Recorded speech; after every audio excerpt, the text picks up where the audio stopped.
അപ്പോൾ എല്ലാവർക്കും ഒരുപാട് സ്നേഹത്തോടെ വിഷു ആശംസകൾ. നമുക്കൊരു വിഷുസദ്യ കഴിച്ചാലോ? എല്ലാവരും വാ. ഹായ്, എല്ലാവർക്കും സുഖമാണോ? ഇന്നത്തെ വിശേഷ ദിവസത്തെക്കുറിച്ച് ഞാൻ പറയേണ്ടതില്ല, എല്ലാവർക്കും അറിയാം. വിഷുവാണ്, എല്ലായിടത്തും ആഘോഷമാണ്. നമുക്ക് ചില കാരണങ്ങളാൽ വിഷു ആഘോഷിക്കാൻ പറ്റിയില്ല. പക്ഷേ വിഷു സദ്യ ഒഴിവാക്കണ്ടെന്ന് കരുതി നമ്മൾ വിഷു സദ്യ കഴിക്കാനായിട്ട് പോവുകയാണ്. അത് എങ്ങനെയാണ്, എന്തൊക്കെയാണെന്ന് ഞാൻ കാണിച്ചു തരാം. അപ്പോൾ എല്ലാവരും വായു. ഹായ്, എല്ലാവർക്കും വിഷു ആശംസകൾ. അപ്പോൾ നമ്മൾ വിഷു പ്രമാണിച്ച് ഒഴിവാക്കാൻ പറ്റാത്തൊരു സംഭവമാണ് സദ്യ. വേറെ എല്ലാം ഒഴിവാക്കണം. വിഷു കൈനീട്ടവും വിഷു സദ്യയും ഒഴിവാക്കാൻ പറ്റത്തില്ല. വിഷു കൈനീട്ടം കുഴപ്പമില്ല, രാവിലെ ആയിരുന്നു, അത് കഴിഞ്ഞ് കൈനീട്ടം കിട്ടി. അപ്പോൾ ഇനി അടുത്തത് വിഷു സദ്യ, അത് കഴിഞ്ഞിട്ട് സദ്യ കഴിഞ്ഞിട്ട് വിഷു ഉറപ്പവും. ഇതാണ് പിന്നെ വിഷു യാത്ര. അപ്പം ഞാൻ ഒരു വിഷു സദ്യ എന്നൊന്നും പറയാനൊന്നും പറ്റില്ല. നമ്മളൊരു വെജ് ഊണ് ചെറിയ ഒരു സംഭവം വാങ്ങിക്കൊണ്ടുവന്നിട്ടുണ്ട്. അതെ, ആര്യാസിന്നല്ലേ? ആര്യാസിന്നാണ് നമ്മൾ വാങ്ങിയത്. നമ്മുടെ കിളിമാനൂർ തന്നെയുള്ള ആര്യാസിന്ന്. അപ്പോൾ നമ്മൾ വിചാരിച്ച് അങ്ങനെയാണ്. ഞാൻ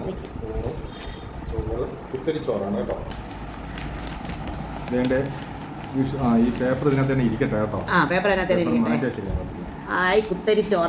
കുത്തരിച്ചോറാണ് നമ്മളെ ആര്യാസിന്നല്ലേ? ആര്യാസിൽ രണ്ടു തരം ചോറുണ്ട് കേട്ടോ.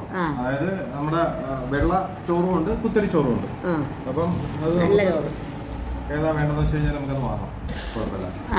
അപ്പോൾ ഇതൊക്കെ എന്താണെന്ന് അറിയില്ല, ഓപ്പണാക്കി നോക്കിയാലേ അറിയുള്ളൂ. വിഷുസദ്യയെ ഓർമ്മിപ്പിക്കാൻ വേണ്ടിയിട്ട് നമ്മളൊരു ഇലയിൽ ഊണ് വാങ്ങിയതേ ഉള്ളൂ അല്ലേ? അത് ആവശ്യമാണ്. എന്താണെന്ന് വെച്ചാലേ ഒരേ ആഘോഷങ്ങൾ, നമ്മൾ പെരുന്നാളിന് വേണ്ടി നല്ല ബിരിയാണിയൊക്കെ വെച്ചു. പക്ഷെ ഇന്ന് നമുക്ക് തോന്നിയില്ല, പലവിധ കാരണങ്ങളാൽ തോന്നിയില്ല. എന്താണെന്ന് വെച്ചാൽ പറയണം.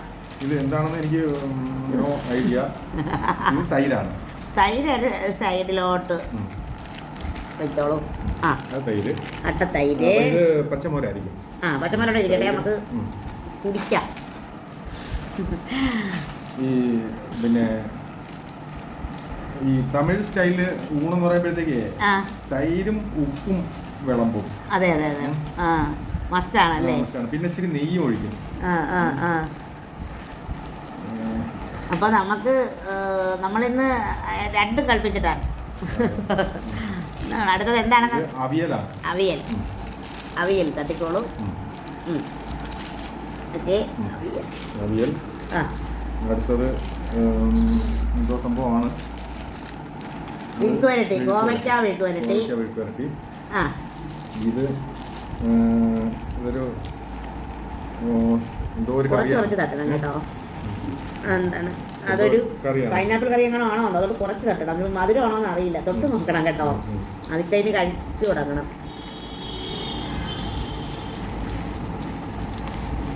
വെജ് ഊണാണെങ്കിലും കറികൾ കോവയ്ക്ക മെഴുക്കുവരട്ടി, അവിയൽ, ഒരു മഞ്ഞക്കറി, തൈര്, പിന്നെ ചെവ പൊട്ടിക്കുന്ന എന്താണെന്ന് എനിക്കറിയില്ല.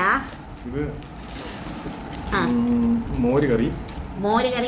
വേണ്ട ഇതെല്ലാം കൂടെ തന്നെ കൊളാവും. ഇത് പരിപ്പാണെങ്കിൽ മത്തിയത്തൊഴിക്കൂ. പരിപ്പാണെന്ന് തോന്നുന്നു. അതിന്റെ പപ്പടം ഒഴിപ്പുണ്ട്. പരിപ്പാണ് ഒഴിച്ചോ. ഇതെന്തൊരു പരിപ്പ്? ആര്യാസിലെ പരിപ്പ്. പരിപ്പിൽ കടലാക്രമണം. നമ്മുടെ കിളിമാനൂർ ആര്യാസാണേ, പറഞ്ഞേക്കാം. ഇതൊരു സാമ്പാറാണേ. ഇതൊരു സാമ്പാറാണ്, തമിഴ് സാമ്പാറാണ്. സാമ്പാർ പപ്പടം എടുത്ത് വെക്കണേ. ആര്യാസിലെ സാമ്പാർ അത് പ്രത്യേക രസമായിട്ട് കുറച്ച് ഒരു സൈഡിലൊരു ശകലം പരിപ്പിന്റെ അടുത്ത് ഒഴിക്കരുത്, എവിടെയെങ്കിലും ഒഴുകി. പരിപാടി. പായസം തരൂലേ? പായസം ഇല്ല, അത് ബോറ്. നമ്മുടെ ഇത്രയും സംഭവമുണ്ട്. ഇനി നമ്മള് എന്തോ ഒരു സംഭവം കൺഫ്യൂഷൻ ആയിട്ട് മാറ്റി വെച്ചിട്ടുണ്ട്. പായസം തൈരും കൂടെ അല്ലല്ലോ തരുന്നത്. ഇതാണ് ഇതെന്തൊരു പായസമാണെന്ന് എനിക്ക് തോന്നുന്നു കേട്ടാ. പായസം ഒന്നുമല്ല. പായസം തരത്തില്ലേ? കുറച്ച് കുടിച്ചു നോക്ക്. കുടിച്ചോ.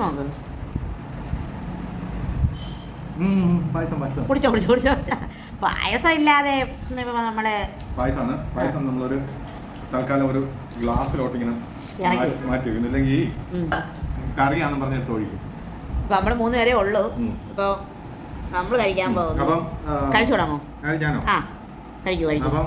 പപ്പടമൊക്കെ ഇട്ട് ഇളക്കി പരിപ്പിൽ ഇളക്കണേ. അതാണ് ആ സദ്യയുടെ ഒരു പപ്പടവും പരിപ്പും പരിപ്പും പപ്പടവും കുത്തരിച്ചോറും. നല്ല ആര്യാസ്. ഞാൻ വിചാരിച്ച കുറേ കറികളും കൂടെയൊക്കെ കാണുമെന്നാണ്. ടേസ്റ്റ് ഉണ്ടോ നോക്ക്. നോക്കട്ടെ. നോക്ക്. പൈനാപ്പിൾ കറിയൊന്നുമല്ല, എന്തോ ഒരു കറിയാണ്. എന്തോ ഒരു കറി. തക്കാളിയുടെ ടേസ്റ്റ് ഒക്കെ ഉണ്ട്. ഇത്രയും കറി നമ്മൾ വെക്കുകയാണെങ്കിൽ കറി എല്ലാം വേസ്റ്റ് ആവും. ഇവിടെ തിന്നാൻ ആരുമില്ല, ആകെ 2-3 പേര് ഉണ്ട്. ഇവിടെ ഒരു കറി സാമ്പാർ. ഇവിടെ ഒരു കറി ഉണ്ട്. സാമ്പാർ എങ്ങനെയുണ്ട്? കൊള്ളാവോ? ഉറയ്ക്കഴുക്ക് വരട്ടി ഇത്രേ ഉള്ളില്ലേ? പിന്നെ രസവും കൂടെ ഇരിപ്പുണ്ടോ? രസവും മോരേറി ഇരിപ്പുണ്ടെന്ന് മോരേറി ഇരിപ്പുണ്ടെന്ന് പറഞ്ഞോളൂ. വേണ്ട. അപ്പോൾ അങ്ങനെയാണ് നമ്മളുടെ സദ്യ. ഇനി ഞാനും കൂടെ കുറച്ച് കഴിച്ചു തുടങ്ങട്ടെ.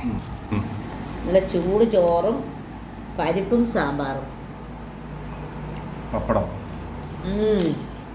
നല്ല ടേസ്റ്റ് ഉണ്ട്.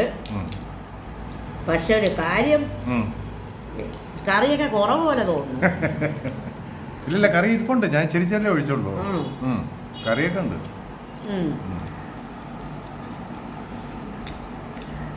സാമ്പാറും രസവും കൊള്ളാം.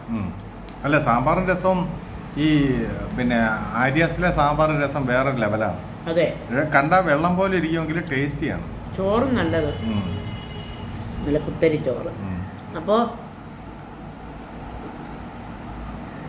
സദ്യയൊന്നും മേടിച്ചില്ല. നമ്മളെ ഒരു വിഷു സദ്യയൊന്നും ഉണ്ടാക്കിയില്ല. വിഷു സദ്യ ഇതുപോലെ ആയി. അപ്പോൾ വിഷു സദ്യ കഴിച്ച എല്ലാവർക്കും എന്താ പറയുക, ഞങ്ങളും കഴിച്ചു എന്ന് പറയാൻ എല്ലാവരോടും. പിന്നെ മറ്റെങ്ങും പോകാനൊന്നും പറ്റിയില്ല. കുളിച്ചു, വിഷു സദ്യ കഴിക്കായിരുന്നു. പിന്നെ ഞാൻ പറഞ്ഞല്ലോ, വീട്ടിലെ എൻ്റെ ചേട്ടൻ്റെ കുടുംബത്തിലൊരു മരണമുണ്ട്. പിന്നെ കാക്കച്ചിക്കൊന്നിലൊരു മരണം ഉണ്ടായിരുന്നു. അപ്പോൾ അങ്ങനെയുള്ള കാര്യങ്ങളുമായിട്ടൊക്കെ നിൽക്കുമ്പോഴത്തേക്ക് നമുക്ക് ഇങ്ങനെ ഒരു ആഘോഷമൊന്നും സംഘടിപ്പിച്ചില്ല. അപ്പം അങ്ങനെയാണ്. അപ്പോൾ എല്ലാവരും വീഡിയോ കാണുകയും ചാനൽ സബ്സ്ക്രൈബ് ചെയ്യുകയും ബെല്ലൈക്കൻ അമർത്തി വീഡിയോ കാണുകയും ഫേസ്ബുക്കിൽ വീഡിയോ കാണുകയും ചെയ്യണം.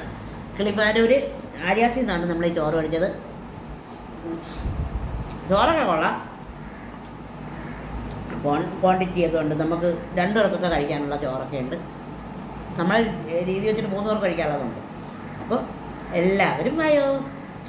കണി കാണും നേരം കമലാനേത്രൻ്റെ നിറമേഴും മഞ്ഞ തുടി ചാത്തി കനകക്കിങ്ങിണി വളകൾ മോതിരം അണിഞ്ഞു കാണേണം ഭഗവാനെ.